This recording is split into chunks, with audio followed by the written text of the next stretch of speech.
नारा लगाते हैं हम अहले सुन्नत, ताजे शरीयत, ताजे शरीयत। कुर्सी पर फैसला करता हुआ नजर आता है, या फिर उससे मैदान जंग में लड़ने के बाद सुलह के टेबल पर बैठकर आपस में सुलह के एग्रीमेंट करता हुआ नजर आता है। इसके अलावा दुनिया में और है ही क्या?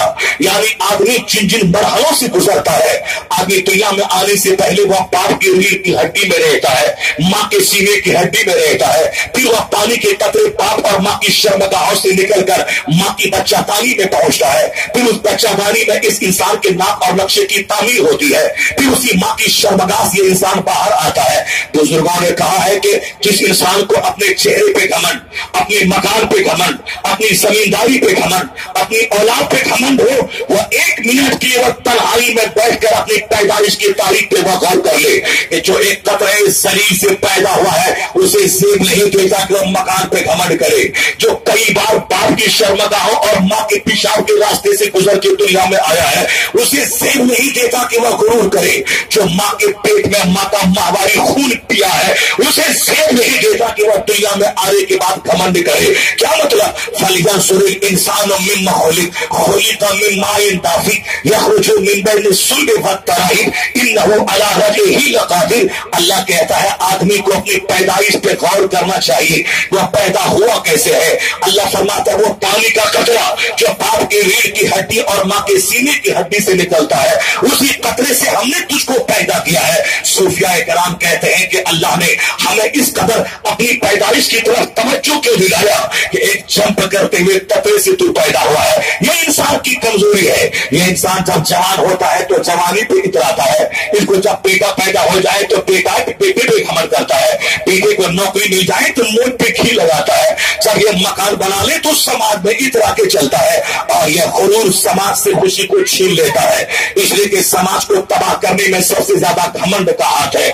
जब मैं देखूंगा कि मेरा पड़ोसी वह मेरा नाम इज्जत से नहीं लेता, वो अपने आप को बड़ा समझता है, तो मेरा भी तेवर खतरनाक होता है। मैं भी उस खसीस और रसूल को मैं सलाम नहीं करूंगा, मैं उस सालिम के सारे के पास से मैं नहीं गुजरूंगा।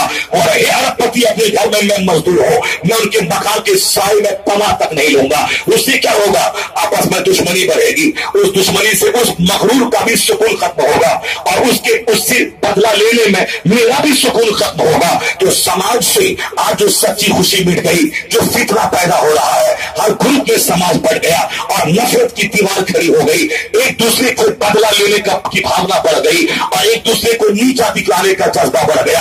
अमीर गरीबों को हरासमेंट करता है, गरीब अमीरों से रिवेंज लेता है। इसमें सबसे ज्यादा गुरूर और घमंड का दखल है, और यह गुरूर इतना बड़ा खतरनाक जुर्म है, जो ज़िना से बड़ा जुर्म, जो शराब से बड़ा जुर्म, जो सूद से बड़ा जुर्म। इसलिए कि आला हजरत की वालिद इकरामी मुफ्ती नकवी अली खान लिखते अपनी किताब में, एक आदमी शराब पीने से शैतान के बराबर नहीं होता, एक आदमी ज़िना करने से शैतान के बराबर नहीं होता। शराब पीना हराम गुनाह है, कबीरा है, ज़िना करना हराम गुनाह है, कबीरा है, लेकिन शैतान जो 6 करोड़ साल का इबादत गुजार, जो आसमान के चप्पे चप्पे को सजदे से भर दिया था, वह ज़िना करने से काफिर नहीं हुआ, वह शराब पीने से काफिर नहीं हुआ, वह सूद खाने से काफिर नहीं हुआ, वह रिश्वत लेने से काफिर नहीं हुआ, बल्कि शैतान को गुरूर ने काफिर बनाया। शैतान ने कहा कि मैं आदम को सजदा नहीं करूंगा, वह मिट्टी से पैदा हुआ है, मैं आग से पैदा हुआ हूं, और आग मिट्टी से अफजल है। अना खैरुम मिन्हु, मैं आदम से अच्छा हूं, इसलिए मैं उनको सजदा नहीं करूंगा। यही लफ्ज़ आदम से अच्छा हो, इसी गुरूर ने शैतान को तबाह कर दिया। अल्लाह ने सारे सजदों को उनके चेहरे पे मार दिया, लानत का तौक गले में डाल दिया, उसे जन्नत से निकाल कर जहन्नम में पहुंचा दिया। शैतान ने कहा कि इलाही मुझे मोहलत दे दे ताकि मैं तेरे बंदों को मैं बहकाऊं। अल्लाह ने कहा मैंने मोहलत दे दी, और जो भी तेरी बात मानेगा और जो तेरे तरीके पे चलेगा, जो रहमान की बात ना मान के तू जैसे शैतान की बात पे वो मानेगा, तो उन तेरे सारे फॉलोवर्स के साथ मैं तुझे जहन्नम की आग में झोंक दूंगा, तुझे भी और तेरे सारे मानने वालों को भी, जो अपने घर में शरीयत नहीं, जो अपने घर में शैतानत का राज कायम करेगा, जो शैतान के मशवरे पे अमल करेगा, जो शैतानी चेहरा, जो शैतानी لباس, جو شیطانی مکان, جو شیطانی فکر, جو شیطانی خیال, جو شیطانی وسوسات, جو شیطانی خوراک, جو شیطانی جینے کا انداز اپنائے گا, ان سبوں کو تیرے ساتھ مل کے جہنم کو بھر دوں گا, پھر بھی جہنم کا پیٹ نہ بھرے گا. کیا مطلب؟ اللہ رب العزت نے شیطان کے گلے میں لعنت کا توق ڈال دیا. اسی غرور میں شیطان کو تباہ کیا, اسی غرور میں شیطان کو تباہ و برباد کیا. تو آج بھی اگر کوئی بولے میرا مکان اس کے مکان سے اچھا ہے, میری گاڑی اس کی گاڑی سے اچھی ہے, میرا بیٹا اس کے بیٹے سے اچھا ہے, میری بیٹی کی شادی اس کی بیٹی کی شادی سے اچھی ہے, اس جملے سے نفرت پھیلتی ہے, اس جملے سے گھمنڈ پیدا ہوتا ہے, اس جملے سے دوست دشمن بن جاتے ہیں, اس جملے سے دوریاں بڑھتی ہیں, اس جملے سے نزدیکیاں کٹتی ہیں. اس لیے اللہ رب العزت اپنے بندوں سے کہتا ہے کہ اپنی پیدائش پر غور کر لینا. جب بھی تمہیں اپنی جوانی, اپنے حسن, اپنی طاقت, اپنی دولت پہ غرور ہو تو تم اپنی بنیاد کو یاد کر لینا. تیری ابتدا کی کہانی کیسی ہے, تیرا آغاز کیسا ہے. تیرا آغاز تو مٹی کے پتلے سے, تیرا آغاز پانی کے قطرے ذلیل سے, تیرا آغاز باپ کی شرمگاہ سے نکل کر ماں کی بچہ دانی سے, اور تیرا آغاز ماں کی بچہ دانی سے نکل کر ماں کی شرمگاہ کے ذریعہ دنیا میں تو آگے آپ کھولا ہے. کیا مطلب؟ آیت کا تیور بول رہا ہے جن کی بنیاد اتنی کمزور ہے کہ جو کئی بار شرمگاہوں سے گزر کے دنیا میں آیا ہے, اسے زیب نہیں دیتا کہ وہ اپنی جوانی پہ گھمنڈ کرے, اپنے مکان پہ گھمنڈ کرے, وہ اپنی اولاد پہ گھمنڈ کرے, وہ اپنی زمینداری پہ گھمنڈ کرے. یعنی جب وہ تنہائی میں غور کرے گا اس کا سارا غرور چکناچور ہو جائے گا, اس کے اندر خاکساری پیدا ہو جائے گی, عاجزی پیدا ہو جائے گی. اللہ اکبر, اللہ اکبر, یا رسول اللہ. انسانی کوالٹی, انسانی اوصاف, یعنی سماج کو جو چیز, جس چیز نے آج تباہ و برباد کیا ہے, اس میں ایک بہت بڑا فیکٹر اسی غرور کا ہے. اسی غرور کی وجہ سے آج سماج میں محبتیں گھٹ گئی, سماج سے مرفت گھٹ گئی, سماج سے غمگساری گھٹ گئی. یعنی زندگی کے تمام مرحلوں میں, زندگی کے تمام اسٹیج پر ایک آدمی کامیاب آدمی کیسے رہے, کامیاب زندگی کیسے گزارے, ساری باتیں کھول کھول کر سرکار دو جہاں نے ہمارے سامنے بیان کر لی کہ کامیابی کا راز کیا ہے, کامیاب تو کیسے بنے گا. حضور کو اللہ نے ہمارے لیے ماڈل بنا کے پیش کر دیا. اب ہمیں جس مسئلے کو ڈھونڈنا ہو, ہم سرکار دو جہاں کی سیرت میں اس مسئلے کو تلاش کریں. ہمیں جس پرابلم کا سولوشن چاہیے, ہم سرکار دو جہاں کی زندگی کو اپنی نگاہ کے سامنے رکھیں, سرکار کے فرمان کو نگاہ کے سامنے رکھیں. نہیں دیکھا آپ نے ہندوستان کا ایک برہمن کیا کہا تھا؟ انہوں نے کہا کہ جیون کے ہر چھیتر میں جو مصطفیٰ نے ہمیں یوگدان دیا ہے, اور this magnificent role in these departments of human activity, he is alive. کے ہیرو کتنی زبردست بات کہہ دی وہ برہمن ہندو پروفیسر. وہ کہتا ہے ماں کی گود سے لے کے قبر کی گود تک جیون کے ہر چھیتر میں جو مصطفیٰ نے ہماری رہبری رہنمائی کی ہے, اس کو دیکھ کر کہا جا سکتا ہے اس روئے زمین کا لاجواب انسان کوئی ہے تو مصطفیٰ جانے رحمت کی ذات گرامی ہے. All these magnificent role in these departments of human activity, he is alive کے ہیرو. یعنی انسانی زندگی کے تمام چھیتر میں ان کے مارگ درشن کو دیکھ کر کہا جا سکتا ہے اس پرتھوی کا لاجواب انسان مصطفیٰ جان رحمت کی ذات گرامی ہے. میں سرکار کی سیرت کے حوالے سے چند اپنے پرابلمز کا حل تلاش کرتا ہوں.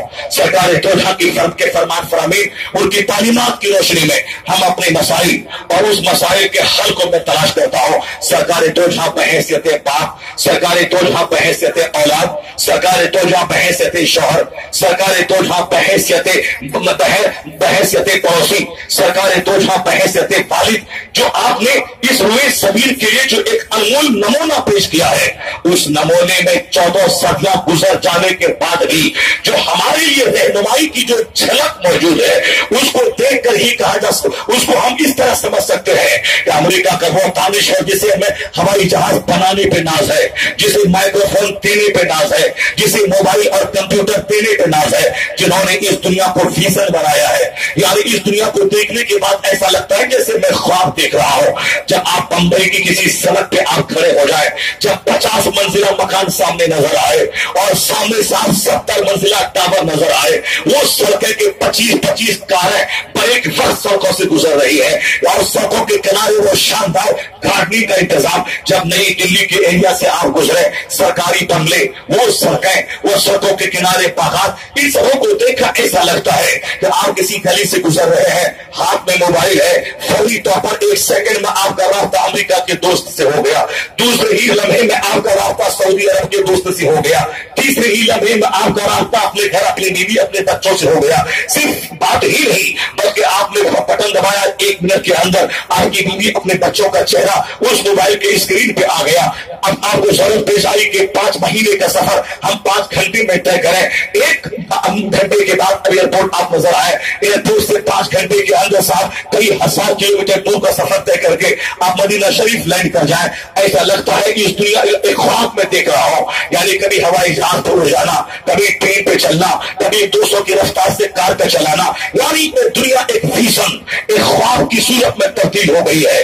इस अमेरिका के दानिशवर ने जो दुनिया को विजन बना दिया, जो दुनिया को एक ख्वाब बना दिया, जो दुनिया को एक दूसरी ही दुनिया बना के पेश कर दिया, यानी मोबाइल की दुनिया, कंप्यूटर की दुनिया, साथ माइक्रोफोन की दुनिया, हवाई जहाज की दुनिया, 2 व्हीलर, 3 व्हीलर, 4 व्हीलर की दुनिया, यानी एक अजूबा दुनिया, एक यूनिक वर्ल्ड में हम खड़े हैं जिसको हम अजूबा दुनिया कहते हैं। 1400 साल पहले की दुनिया, जिस दुनिया में सड़कें नहीं थी, जिस दुनिया में हवाई जहाज नहीं था, जिस दुनिया में प्लेन और ट्रेन और 2 व्हीलर और 3 व्हीलर नहीं थे, जिस दुनिया में फलकपोश इमारत नहीं थी, जिस दुनिया में मोबाइल और कंप्यूटर का तस्वुर नहीं था, जिस दुनिया में school, college, medical, engineering, agriculture, physics, chemistry, biology का नामो निशान तक नहीं था, जिस दुनिया में हमारे हाथ की घड़ी, जिस दुनिया में हमारे घर का पंखा, जिस दुनिया में हमारे घर का जनरेटर, इसका कोई तस्वुर तक नहीं था।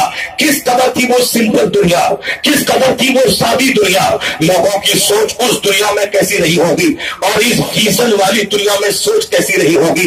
एक आदमी आज की तारीख में देहात में रहता है, उसकी सोच का दायरा महदूद रहता है। जैसे वो वहां से नहर में चला जाता है, उसकी सोच का दायरा थोड़ा कुशादा होता है। वो जब वहां से निकल के महानगर में चला जाता है, उसकी सोच थोड़ी सी और वाइड हो जाती है।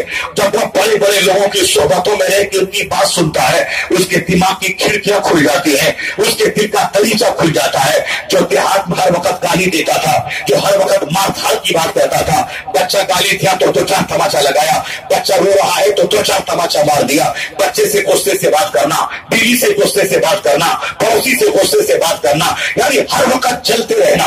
वही आदमी जो अभी देहात में रहता है, वह बच्चों से गुस्सा, बीवी से गुस्सा, माँ से गुस्सा, भाई से गुस्सा, पड़ोसी से गुस्सा, यानी ये इंसान है कि मिट्टी सी के आग से पैदा हुआ है। वही आदमी जब देहात छोड़ के शहर जाता है, वो अपने पड़ोसी को देखता है, या अपने बेटे से कितना मुस्कुरा के बात करता है, ये अपने बेटे को कैसे कांधे पे लेता है, ये बेटे को कैसे आप कह के पुकारता है, ये बेटा अपने बाप से कैसी मीठी मीठी बातें करता है, ये बेटा अपने बाप से किस तरह दुनिया भर के सवाल करता है। इनके दिल पे भी चोट लगती है। मेरा बेटा मुझसे गुस्से में बात करता है, मैं भी अपने बेटे से गुस्से में बात करता हूँ, लेकिन ये कैसा बाप है जो अपने बेटे से मुस्कुरा के आप करके बोलता है। ये इनका बेटा कैसा है जो अपने बाप से घंटों तक दुनिया भर के सवाल करता रहता है। अब उसकी सोच की खिड़की खुल जाती है। अब वो सोचता है नहीं, बच्चों से गुस्सा से बात करने से बच्चा का दिमाग छोटा हो जाता है, बच्चे का सीना बुज़दिल हो जाता है, बच्चा डरपोक हो जाता है, बच्चा बाप का चेहरा देख के डरने लगता है, बच्चा बाप को अपना दुश्मन समझता है, इसलिए बाप के साई से बच्चा भागता है। लेकिन अगर बाप बच्चे को भरपूर प्यार दे तो वह बच्चा अपने बाप से अपने दिल की भड़ास निकालता है, वह दिल खोल के बातें करता है। अब वो देहाती जो गुस्से की जबान जानता था अपने का देहात में, अब वो शहर में जाने के बाद उसकी सोच बदल गई, उसके बोलने का अंदाज बदल गया, उसके जीने का स्टाइल बदल गया। और फिर वो जब किसी आईएएस ऑफिसर की कॉलोनी में जाता है, उस कॉलोनी में जाने के बाद जब वहां अपने बच्चों के साथ उनके माँ बाप का हुस्न सलूक, उनकी औलाद का माँ बाप से हुस्न सलूक देखता है, फिर उनकी सोच और बुलंद हो जाती है। तो आज की तारीख में एक आदमी शहर से दूसरे शहर में जाए तो उसकी सोच में फर्क पैदा हो, नगर से महानगर की तरफ जाए तो भी उनकी सोच में फर्क हो जाए। महानगर में रहने वाला वो क्या बोलता है, अगर मैं देहात में रहता तो मेरा बेटा डॉक्टर न बन पाता, अगर मैं देहात में रहता तो मेरा बेटा बाखलाक न होता, अगर मैं देहात में रहता तो मेरा बेटा एक अच्छा शहरी बन नहीं पाता। तो इस जमाने में जब इतना फर्क होता है देहात और शहर में, और सोच में और कॉलोनी में, यानी जो शहर के गंदे मोहल्ले में रहता हो, चाहे एक बच्चा उधर का गंदगी कर रहा है, दूसरा बच्चा उधर मार रहा है, तीसरा बच्चा उधर स्कूल में जाके गुल्ली डंडा खेल रहा है। उस माहौल में अगर किसी अच्छे बाप का बेटा भी आ जाए, वो भी अपने दोस्तों को देखकर वो भी कहीं पेटे पाखाना करेगा, वही कहीं दूसरे को मारेगा, वो कहीं गुल्ली डंडा खेलेगा, स्कूल के नाम पे वो रोएगा, स्कूल नहीं जाएगा। यानी अब बाप जाएगा इस मोहल्ले से मैं भाग जाऊं वरना मेरे बच्चे का फ्यूचर खराब हो जाएगा। इस जमाने में जगह जगह में माहौल बदलता है, हालात बदलते हैं, सोच बदलती है। जो जिस इलाके में रहता है उसकी सोच वैसी होती है। अब आप गौर करें कि इस कंप्यूटर के जमाने की सोच, हवाई जहाज के जमाने की सोच, एसी और कूलर 50 मंजिला 120 मंजिला मकानात में रहने वाले जमाने की सोच, और कहा 1400 साल पहले बैलगाड़ी के जमाने की सोच, ऊंट और घोड़े की पीठ पर सवारी का काम लेने की सोच, उस जमाने की सोच और इस जमाने की सोच में कितना फर्क होगा। हाँ, ये आम लोगों की सोच का फर्क तो होगा, मगर मुस्तफा रहमते दो आलम है, वह कायनात के आखिरी मरहले तक के रहबर आए हैं। दुनिया के हर गोशे, हर जबान, हर नस्ल, हर ट्राइब, हर कबीले, हर खित्ते के लिए वो रहनुमा बन के आए हैं। इसलिए हजार फर्क के बावजूद, सड़कों का फर्क, सवारियों का फर्क, मकानात का फर्क, ज़ाहिरी बाजार की तरक्की का फर्क, इन तमाम फर्क के बावजूद मुस्तफा ने अरब के रेगिस्तान में बैठकर जो ज़ाब्ता दिया है, वह ज़ाब्ता उस जमाने के लिए भी मुफीद था, वह इस जमाने के लिए भी मुफीद है। आज के 50,000 साल के बाद चाहे इंसान इस जमीन को छोड़कर चांद पे चला जाए, मरीख पे चला जाए, उतारत पे चला जाए, उस जमाने में भी एक कामयाब ज़ाब्ता की तलाश होगी तो वह ज़ाब्ता किसी दूसरे दानिशों का नहीं, वह ज़ाब्ता मुस्तफा का ही उसे मार्गदर्शन करता नजर आएगा।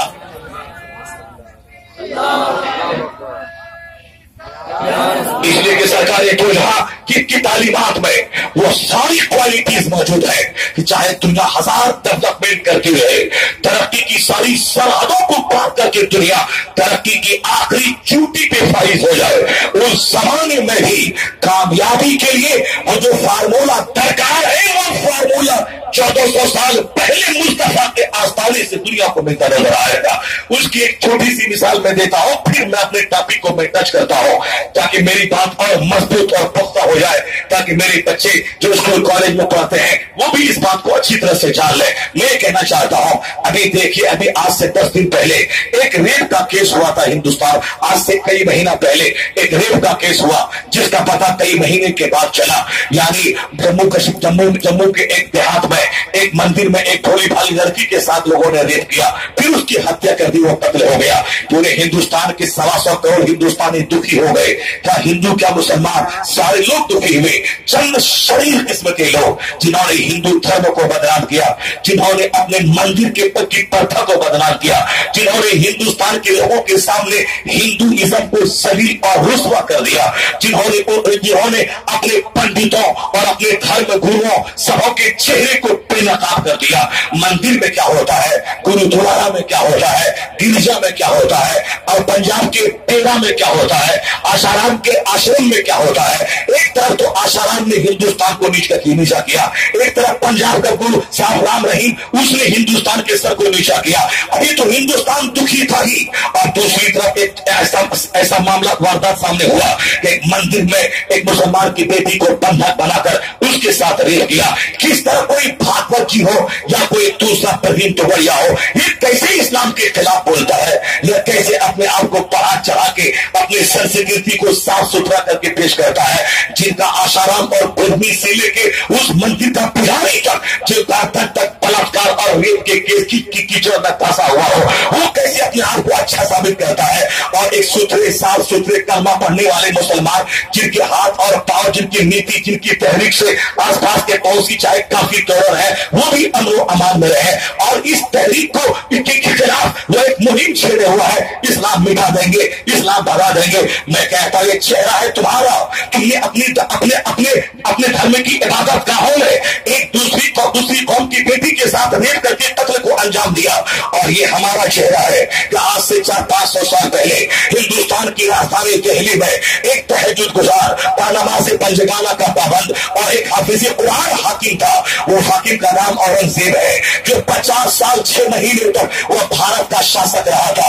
इतनी लंबी पारी तक कोई हिंदुस्तान का बादशाह आज तक न रहा। मुमकिन है कि क़यामत तक शायद कोई दूसरा रह न पाए। अकेले 50 साल 6 महीने तक शासन करने वाला वो कट्टर मुसलमान औरंगजेब, जो 5 वक्त की नमाज पढ़ता था, मैदान जंग में कुरान की तिलावत करता था, 6 महीने में पूरा कुरान हिफ्ज़ कर लिया। सामने कोई शेर आ जाए, इतना बड़ा ताकत है औरंगजेब, जो तिलावत, इबादत, नमाज का शौकीन, और उसके बावजूद बदन में इसी ताकत थी कि सामने कोई शेर आ जाए, उस शेर के दोनों पांव को पकड़कर शेर को फाड़ दे, इतनी ताकत थी। इसलिए बड़े बड़े काफिरों के शोरमा औरंगजेब के नाम से कल भी फैलते थे और आज भी फैलाते हैं। 30 साल तक साउथ इंडिया में रहकर बड़े बड़े जालिमों और जाबिरों को के मरहले में सर दिया। इतना बड़ा कट्टर मुसलमान, जिसको आज उसका नाम बदलकर APJ अब्दुल कलाम का नाम उनकी सड़क का नाम कर दिया, ताकि कट्टरपंथी के नाम से दिल्ली की सड़क का नाम न रहे। जो औरंगजेब तुम्हारी आंख में खटकता है, जिसे तू कट्टर कहता है, क्या तुमने कभी आंख खोल के देखा? उस औरंगजेब के पास एक पंडित जी की बेटी पहुंची है कि बाबा मेरी हिंदुस्तान के राजा, मेरी आबरू की हिफाजत कीजिए, आपका शहर कोतवाल मुझ पे बुरी निगाह डाल रहा है। अगर कट्टरपंथी उसे कहता है, अगर वो काफिरों का दुश्मन होता तो कहता कि चलो एक पंडित जी की बेटी से भेंट करे मेरा भाई, और कहता जाओ मैं देख लूंगा।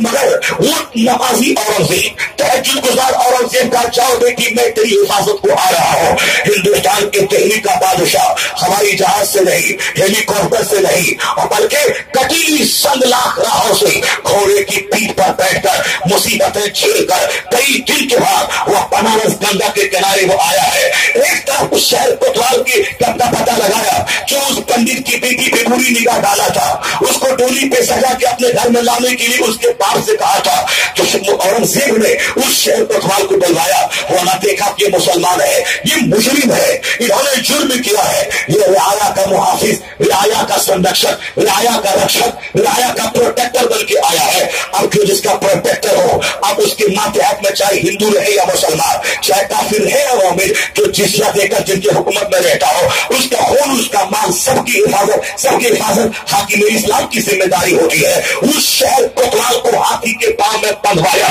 उसे टापा के औरंगजेब ने सजा दी, और एक पंडित जी की बेटी की आबरू की हिफाजत की। ये तुम्हारा चेहरा है कि तुमने मंदिरों में मुसलमान की बेटी से रेप किया, और ये हमारा चेहरा है कि दिल्ली छोड़ के बनारस आके पंडित जी की बेटी की आबरू का तहफुज किया है। ये हमारा चेहरा है, ये इस्लाम के शहजादों का चेहरा है, ये इस्लाम मानने वालों का फिगर है, ये इस्लाम के शैतानियों का चेहरा है। ये पता तो दे, हिंदुस्तान जैसे मुल्क में आज भी कोई बता दे किसी खानकाह में किसी औरतों के साथ ऐसा रेप हुआ हो जिस रेप की कहानी सारी दुनिया जान गई हो। ये इंसान खता का पुतला है, ये इंसान गलतियां करता है, लेकिन वो गलती जिस गलती से समाज का सर ऊंचा हो जाए, वो गलती जो गलती समाज की आबरू को सबको मिट्टी में मिला दे, इस तरह की गलती किसने किया है? क्या आशाराम 70 साल का बूढ़ा अपने स्कूल में पढ़ने वाली लड़की के साथ जो रेप किया, जो अभी आजीवन कारावास की सजा मिली, क्या कोई बता दे कि हमारे किसी खानकाहों के किसी शेख ने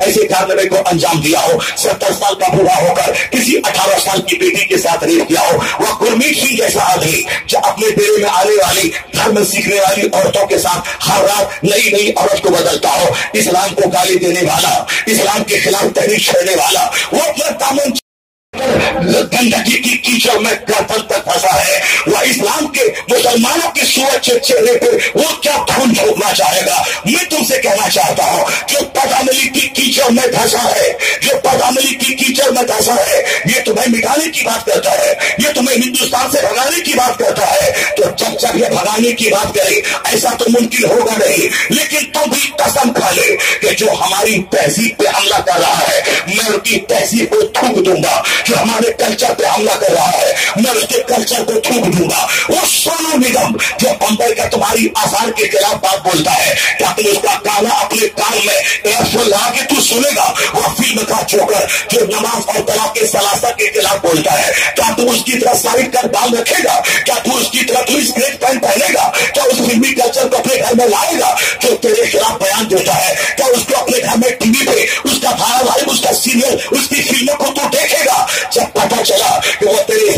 خلاف بول رہا ہے, شریعت کے خلاف بول رہا ہے, تیرے پیغمبر کے خلاف بول رہا ہے. تو بھی اپنے گھر سے اس ٹی وی اور فلم کلچر کو نکال کر پاؤں کے نیچے رون دے گئی. تو بھی فلم کے اسٹائل کو اس پر پیشاب اور پخانا کر دے اور یہ بتا دے کہ میرے مذہب کے خلاف بولے گا, میں اس کی باتوں کو پاؤں کے نیچے رون دیتا ہوں. اور جب تک دشمنی اس کی بڑھتی جائے اس وقت تک تیری اسلام دوستی بڑھتی چلی جائے. میں کسی فلم میں ایک کا غلام نہیں, میں غلام ہوں مصطفیٰ کا. یعنی اس کی دشمنی بڑھتی جائے تو تیری مصطفیٰ کی غلامی بڑھتی چلی جائے, مصطفیٰ کی غلامی بڑھتی چلی جائے.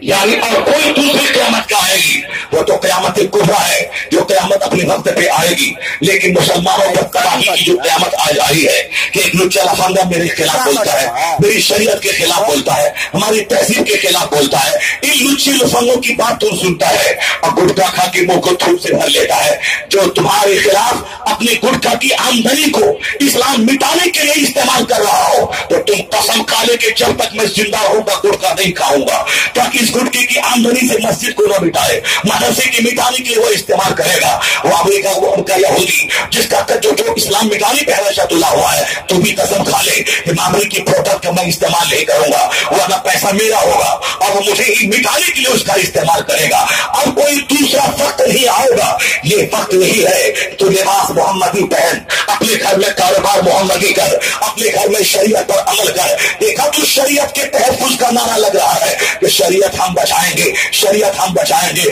مجھ جیسا کمزور آدمی شریعت کیا بچائے گا؟ میں اگر میدان میں نکل بھی جاؤں, ہاتھ میں جھنڈا لے بھی لوں, تو ہاتھ میں جھنڈا لے کے میں کہتا ہوں کہ میں شریعت میں بچاؤں گا, اور دوسرے ہی دن میں اخبار میں اپنا فوٹو کھوجتا ہوں, کہاں میری تصویر ہے, کہاں میرا فوٹو ہے. یہ بتا دیں کہ کمزور قسم کا آدمی جسے اخبار میں اپنا فوٹو دیکھنا پسند ہو, یہ کیا شریعت بچائے گا؟ جن کی بیٹی چٹی پہنتی ہو, جن کا بیٹا چٹی پہنتا ہو, جن کے گھر میں شادی بیاہ سارا ہندوانہ اور فلمی کلچر کے مطابق سارا کاروبار ہوتا ہو, جو اپنے بیٹے کا برتھ ڈے منا کر وہ کرسچنوں کی طرح کیک کاٹتا ہو, یہ بتائیں وہ کیا شریعت کا تحفظ کرے گا؟ جن کے گھر میں فلمی لباس, جن کے گھر میں فلمی انداز, جن کے گھر میں کتا پالا جاتا ہو, جن کی بیٹیاں شارٹس پہن کر وہ اسکول اور کالج کے نوجوان بچوں کی آنکھوں کی زینت بن رہی ہو, جن کے گھر میں فلمی یہودی تہذیب ہندوانہ کلچر, وہ کیا شریعت بچائے گا؟ اس لیے جلوس بڑھ رہے ہیں اور حملہ کافروں کا بڑھ رہا ہے, ہزار جلسے ہو رہے ہیں اس اسٹار شریعت نام پر, اور ظلم بڑھتا جا رہا ہے. تو میری نگاہ میں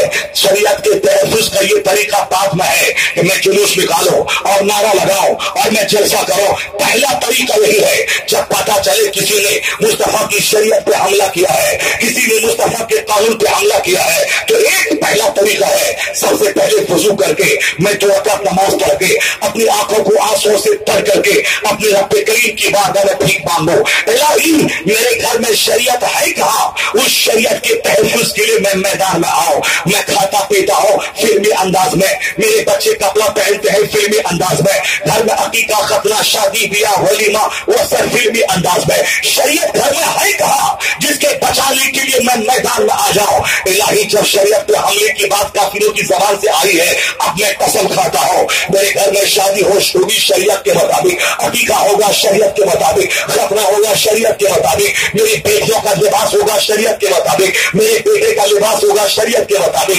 یعنی تو قسم کھا کے اپنے گھر میں اپنی بیوی, اپنی اولاد, اپنے آپ پر شریعت کے قانون کو نافذ کر دے. اور میں دعوے سے کہتا ہوں جب مسلمان کے گھر میں شریعت نافذ ہو جائے گی تو اس کا اثر جب تمہاری زندگی میں نمایاں ہوگا. مصطفیٰ کے قانون پر عمل کا فائدہ جب تمہارا کافی پڑوسی دیکھے گا, یہ نبی کے قانون پر عمل کرتے ہوئے سچے سکون سے آراستہ ہو رہا ہے, کامیاب زندگی گزار رہا ہے, تو وہ کافی شریعت کے خلاف زبان نہیں کھولے گا, بلکہ وہ بھی چاہے گا میں مصطفیٰ کی شریعت پہ عمل کر کے کامیاب زندگی گزاروں. اس لیے پہلے شریعت پر عمل مسلمان کے گھر میں ہو جائے تو اللہ کافر کے دل میں تیری ہیبت ڈال دے گا, جو تیرے مذہب کا بھی احترام کرے گا اور تیری برادری کا بھی احترام کرے گا. نعرہ تکبیر, نعرہ رسالت, مذہب اسلام, اسلام, इतना बड़ा जिगर किसके पास है?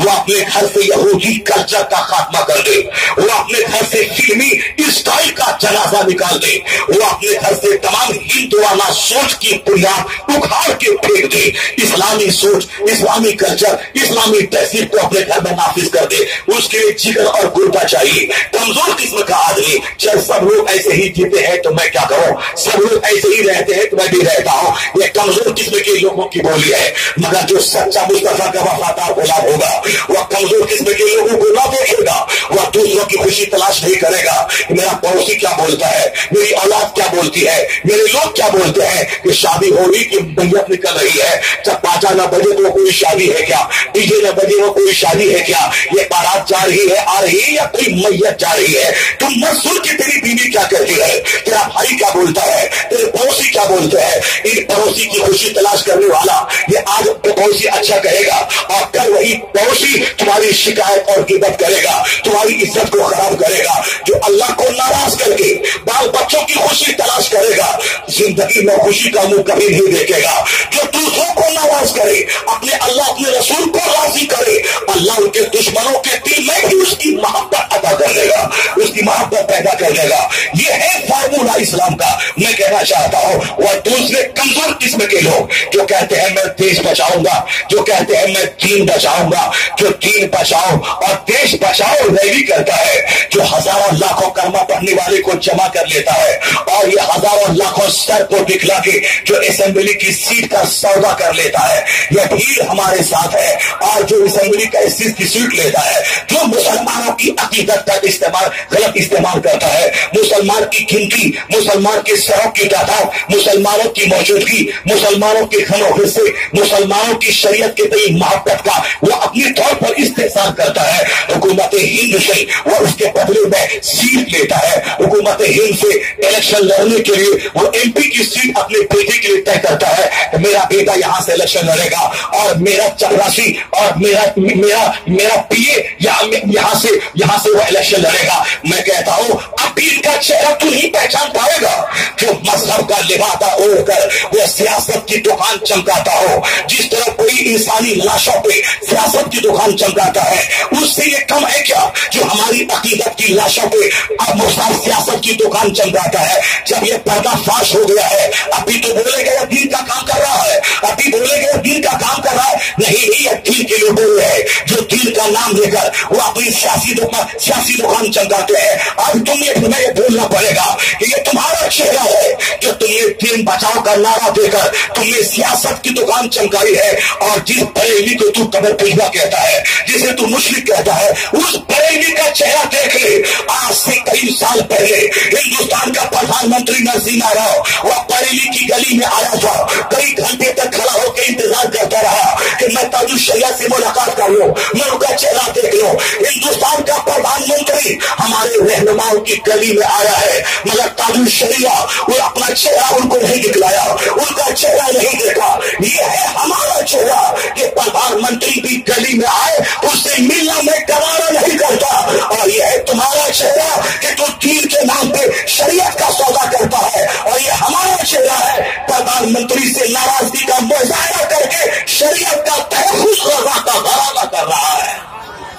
नारे तकबीर, नारे रिसालत, मसलके आला हज़रत, खानदाने आला हज़रत, फैज़ाने आला हज़रत, गुलामाने आला हज़रत। रजा को बुरा कहने वाला राजा का खानदान तो हमेशा शरीयत दीन के लिए नंगी तलवार पर के मैदान में रहा है। आला हजरत के जमाने में मुस्तफा की गुस्ताखियां हो रही है, बहुत सारे लोग चादर गागर में मसरूफ है, लेकिन नकल अली खां का बेटा अहमद रजा उन्होंने कहा कि नहीं लोग मुझे गाली दे कुछ भी करें मारे पीटे उससे क्या बहस है। जो कुफ्र बक रहा है मैं उसे काफिर कह के रहूंगा, मैं उसे इस्लाम से खारिज कह के रहूंगा। आला हजरत ने किसी की परवाह नहीं की, जिसने कुफ्र बका उसके खिलाफ उन्होंने शरीयत का हुक्म लगाया। आला हजरत का बेटा मुफ्ती आज़म नहीं, उनके जमाने में इमरजेंसी का वक्त है, टिकाऊ मुफ्ती ने फतवा दे दिया कि इमरजेंसी का वक्त है, नसबंदी करना जायज है। रजा का 91 साल बेटा मुफ्ती आज़म नहीं पढ़ला कर टुकड़ा 91 साल का वो सही बिस्तर पे लेटा है। उनके पास आया ये फतवा आपका है, नसबंदी हराम है। कहा हाँ ये फतवा हमारा है। कहा दूसरे मुफ्ती ने जवाब का फतवा दिया है, आपको डर नहीं लगता कि हुकूमत वक्त के खिलाफ आपने फतवा दिया है। मुफ्ती आजम हिंद के तेवर ने जवाब दिया था, वो कोई दूसरे लोग होंगे जो हुकूमत से डरे, इलाके से डरे। ये रजा का बेटा है, ये यहाँ डरा नहीं जाता है, यहाँ बल्कि तलवारों की जद पे सच्चा फतवा नश्र किया जाता है। वो 91 साल मुफ्ती आजम है जिन्होंने 18 साल जवानी का तेवर पेश किया था। नहीं सुना तुमने अभी आज से कई महीना पहले 15 अगस्त के मौके पर हिंदुस्तान के टिकाऊ किस्म के मौलवी ने कहा था, क्या हरज है जरा मना पढ़ने में और दूसरे की नगमे गाने में, डाल दिया जाए ताकि ये खुश हो जाए। सारे लोग परेशान थे, क्या करें, मदरसे में जासूस घूम रहे हैं। ये 15 अगस्त को यह देशभक्ति का गीत गाता है या नहीं गाता है, मालूम है सुकूत और खामोशी को तोड़ता हुआ वह मुफ्ती आजम हिंद का पोता अख्तर रजा का बेटा मौलाना असद रजा ने कहा था, चाहे कुछ भी हो जाए हम खैरात मांग के हिंदुस्तान में नहीं जीते हैं। ये हिंदुस्तान हमारे बाप दादाओं का मुल्क है, हम बढ़ के नहीं रहना चाहते। हम वो गीत जो हम पर कोई थोपेगा हम उसे नहीं गाएंगे, हम गाएंगे सारे जहां से अच्छा हिंदुस्तान हमारा, ये नगमा गाएंगे। हम वो नगमा जो हम पर थोपेगा हम नहीं गाएंगे। लोगों को डर लग रहा था कि पता नहीं क्या होगा नहीं होगा, मगर रजा का शेर जब ललकारा है सारी तंजीमें ताराशाही हो गई है। रजा के शेर की धमक से सारे कीडर अपने सुलाखों में चले गए हैं। वो रजा के रजा का खानदान है जो डरता नहीं है, जो हमेशा टंकी की चोट पे हाथ बयान करता है। आज की तारीख में भी नहीं सुना तुमने, शादी की महफिल में एक पीर साहब किसी खानका से आते हैं, 10 मुरीद है उस महफिल में, 10 मुरीद 10 मोबाइल का कैमरा लेके चारों तरफ से घुमा हुआ है। अब पीर साहब की तस्वीर नहीं देखो, पीर साहब की तस्वीर ले रहा है। एक साहब वो मस्जिद में कोई पीर साहब आ गए, वहां वो तकरीर कर रहा है। अब वो मस्जिद को फिल्म स्टूडियो बना दिया गया है, चारों तरफ से तस्वीरें ले रहा है और कहता है कौन इससे बचेगा, हज को जाना है पासपोर्ट बनाना पड़ेगा, पासपोर्ट में फोटो है, राशन कार्ड में फोटो है, आधार कार्ड में फोटो है, कौन इससे बचेगा। हाँ, कमजोर किस्म का पीर, कमजोर किस्म का मौलवी। तुमने आधार कार्ड को मुद्दा बनाकर तुमने रोजाना सेल्फी लेने को जायज करार दे दिया, तुमने पासपोर्ट में तस्वीर को मुद्दा बनाकर तुमने तस्वीर लेने को जायज करार दे दिया। वो आधार कार्ड एक जरूरी चीज है जो हुकूमत ने हम पर छोड़ दी है, उसमें अपना तशख़्ख़ुस और अपनी इज्जत बचाने की अगर वो जरूरी है, वह एक हराम चीज है, जरूरतन कर लिया गया। लेकिन ये रोजाना सेल्फी लेना, तकरीर कर रहा है मेरा शख्स सेल्फी लेना, मस्जिद में खुतबा हो रहा है सेल्फी लेना, ये इस तरह में को जायज किसने कर लिया। यह कमजोर किस्म के पीर और मौलवी लोगों के रुझान को देखते हुए लोगों के डिमांड के सामने छुप गए। अब उसके खिलाफ बोल नहीं सकते हैं, चारों तरफ से कैमरा है, पीर साहब बीच में है या बोल नहीं पा रहे हैं, हक बोलने की जरूरत नहीं है, हक बोलने का सीना उसके पास नहीं है। इन सारे चीजों के दरमियान एक शेर रजा का बेटा अख्तर रजा का है, जिनका फतवा बोलता है, जिनकी जबान बोलती है और जिनके मुरीद बोलते हैं। आज भी अगर 50,000 अल्लाह का मजमा हो और ताजु शरिया वहां मौजूद हो, किसी की हिम्मत हो कि कोई कैमरा लेकर उनके सामने से फोटो ले सके, तो जहां पुष्टि, जहां सुलह कुलियत, जहां पियापन आम हो जाए, वह हकूरी का मुजाहिरा रजा का शेर किया करता है। इसलिए ये तुम्हारा चेहरा है जो दुनियादारी के दबाव में आके झुक जाता है, और ये रजा के बेटा और खानदान का चेहरा है जो बगैर किसी दबाव में आए शरीयत का कानून तलवार की सब पे बोला करता है, शरीयत का कानून टंके की चोट पे बोलता है। ये बात बीच में आ गई, मैं इसी को विराम देता हूँ, इसलिए कि जो बात मैं बोलने जा रहा हूँ वह बात मुमकिन है कि छूट जाए। मैं इसको विराम दे के मैं आगे बढ़ता हूँ। अभी मोदी जी बाहर विदेश की यात्रा पर थे, हिंदुस्तान में उस कठुआ की बेटी के रोग के वारदात से हिंदुस्तान दुखी था, और दूसरी तरफ कानपुर में यानी लखनऊ के पास उन्नाव में एक बेटी के साथ उसी बिरादरी के लोगों ने जुल्म किया। अगर इत्तेफाक से कोई कलमा पढ़ने वाला उसके साथ रेप करता, मुमकिन है कि सारे हिंदुस्तान के मीडिया वाले उस वारदात को सर पे उठा लेते। मुसलमान ने ये किया है। आज से 5 साल पहले दिल्ली में जो गैंग रेप हुआ था उस बलिया की लड़की के साथ, 40 दिन के बाद जिसकी डेड बॉडी सिंगापुर से वापस आई थी, अगर वही लड़की भी हिंदू है, एक बिरादरी महसूस की है, और जितने लोगों ने रेप किया था वह सब के सब उसी बिरादरी के लोग थे, उसी मजहब के फॉलोवर थे। एक भी कलमा पढ़ने वाला होता ये मीडिया वाले मुसलमानों का जीना हराम कर देते। क्या इस्लाम सिखाता यह है? क्या इस्लाम ये सिखाता है क्या? यानी जब बात आती है दूसरों की, वो हम मजहब के सामने नहीं लाता, लेकिन जब हमारा कोई एक जाहिल बेटा कोई काम कर लेता है उसका रिश्ता सीधे मजहब से जोड़ देता है। अब्दुल्ला ने कोई काम किया, उसका रिश्ता इस्लाम से जोड़ लिया। हैदराबाद के किसी बूढ़े ने वो गुस्ल खाने में झांक के देखा, उसका रिश्ता इस्लाम से जोड़ लिया। किसी औरत ने अपने शौहर के मजालिम के खिलाफ कोई केस किया, उसका रिश्ता इस्लाम से जोड़ लिया। अब उसको साथ इस्लाम के कानून को होगा वो समझने लगा। मैं कहता हूँ जहां रेप जिस लड़की से हुआ वो लड़की भी एक जात की है, और जिसने उसके साथ रेप किया वो भी उसी जात का है। तो तुमने वहां नहीं कहा या हिंदुइज्म ऐसा करने को कहता है क्या? तुम मजहब से उसको नहीं जोड़ता, लेकिन जहां किसी मुसलमान का कोई केस होता है उसको मजहब से क्यों जोड़ देता है? इसका मतलब है इरादा इसका नापाक है, या इस्लाम को बदनाम करना, मुसलमानों को इस्लाम से बेजार करना और नए नए मुद्दे को बार बार उठाकर मुसलमानों के दिल और दिमाग को झुंझला देना कि मुसलमान बने रहने का मतलब है लानत और मलामत को सहते रहना, मुसलमान बनने का मतलब है इनकी बदगोई का सामना करते रहना। इस कदर में प्रेशर बना है, इस कदर झेला के तरह तरह की बातों को उठाए, मेरा कमजोर बच्चा इस्लाम का दामन चढ़ के वो आजाद और सेकुलर और साहब सुने कोई और बदअकीदा काफी हो जाए। यही इसकी तमन्ना है कि मुसलमान झुंझला के इस्लाम को अपने लिए बोझ समझे, और बोझ समझे तो इस्लाम का कोई फॉलोवर न रहे।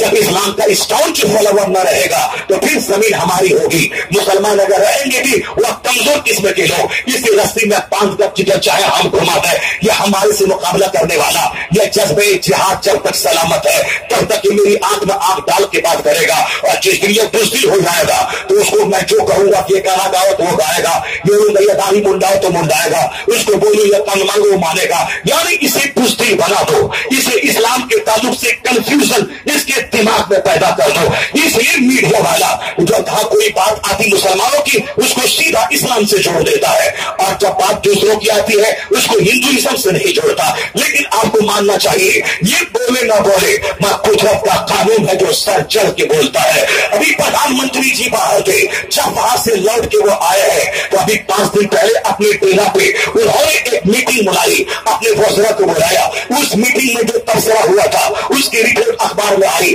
अखबार में रिपोर्ट ये आई कि मोदी जी का जाहिर बहुत मदनजीदा और उदास नजर आए। उन्होंने कहा कि ये जो केस कठुआ में हुआ, ये जो केस कानपुर के करीब हुआ, और ये जो हिंदुस्तान में रेप के वारदात बढ़ रहे हैं, कहीं स्कूल में, कहीं गर्ल्स हॉस्टल में, कहीं होटल में, कहीं सड़क के किनारे, ये जो बलात्कार बढ़ रहा है, मोदी जी ने कहा ऐसा लगता है कि वारदात बढ़ रहे हैं, सख्त सजा होनी चाहिए। उन सख्त सजाओं में मोदी जी ने यहां तक बोल दिया कि बलात्कारी को मौत की सजा का प्रावधान भी होना चाहिए।